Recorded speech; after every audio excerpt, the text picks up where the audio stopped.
Hey, good evening. Welcome to sunny Edinburgh, where I'm not on screen today.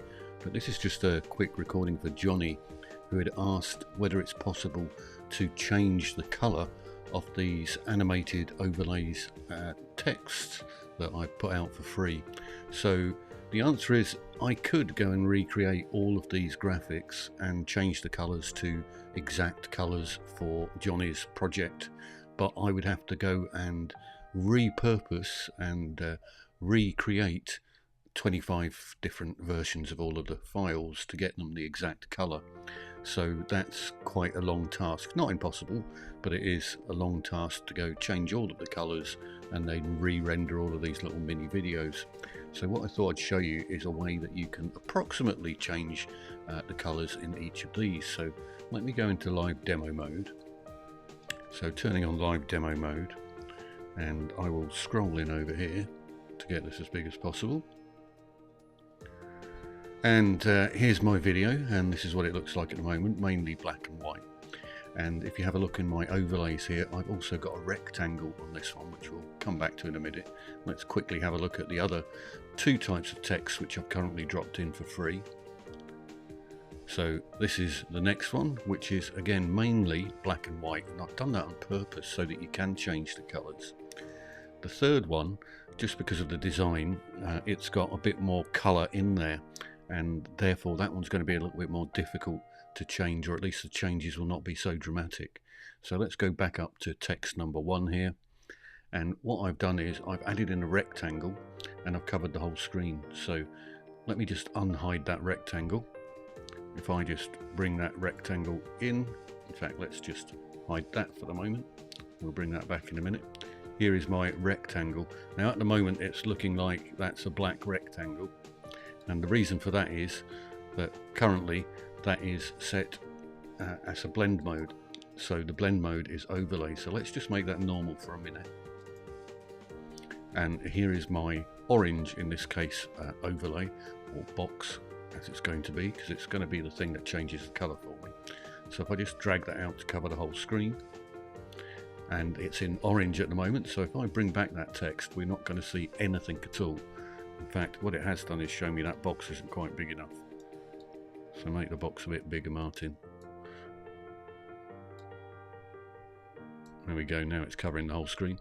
So I've got an orange rectangle sitting over the top of my text, and at the moment you can't see anything. But if I come to little cogwheel, and in here I choose blend mode, in this case I tend to choose overlay, and suddenly I've got an orange tint going on to all of my different texts. And if I come up and change the colors, then I can change the color and it will change to whatever it is I want or don't want, and it's giving me that hue. Now it's going to be a blend mode, so it's not going to be the exact color, but it'll be pretty close when we're just dealing with the black and white one, in particular this one. So that's how you can easily choose or change your colors, and obviously you can change anything you want from whatever your color palette is. So drop your appropriate color in and see what it looks like when you do this. So let's have a look at the other two text options here, two text scenes. So if I come back to text number 2, and that's it with its standard coloring. If I just reveal that rectangle over the top again, when I've got it set to orange, I get an orange version of it. And I come up and I change the color again, and if I want a magenta version, then there's my magenta version, or my purple version, or red version, or whatever it is I want. So you can change your color quickly and easily and cheaply doing it in this manner, rather than asking me to recreate 25 scenes for you, which is going to cost you a fair few quid. So if I come down to text number 3, which was the one that's kind of got purple in the background as standard, that's just the way it was designed. If I bring back my rectangle here, and that's with an orange hue on it, it's not quite as one-dimensional for the orange color as the other two are, because of that blend in the background. It's blending the purple with the orange. So if I come up as an example and choose some different colors, and here again let's make it cyan. So the cyan has actually changed it to a bluish color, but it's not really cyan, so that one is not going to work quite so well there. But What you can also do is play about with the blend modes and just see where it takes you, because sometimes it will work well, sometimes it will work terribly.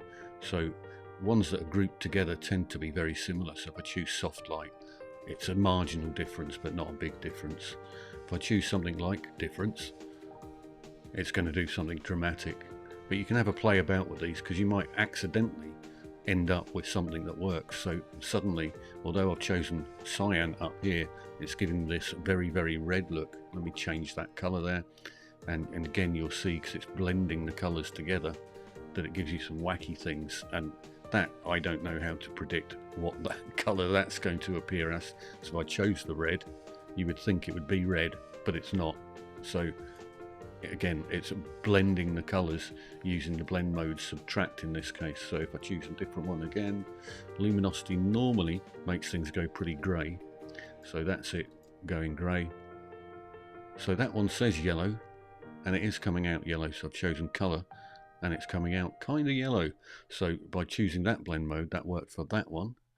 There it was in purple. We had purple anyway, didn't we? So let's choose a different one, green.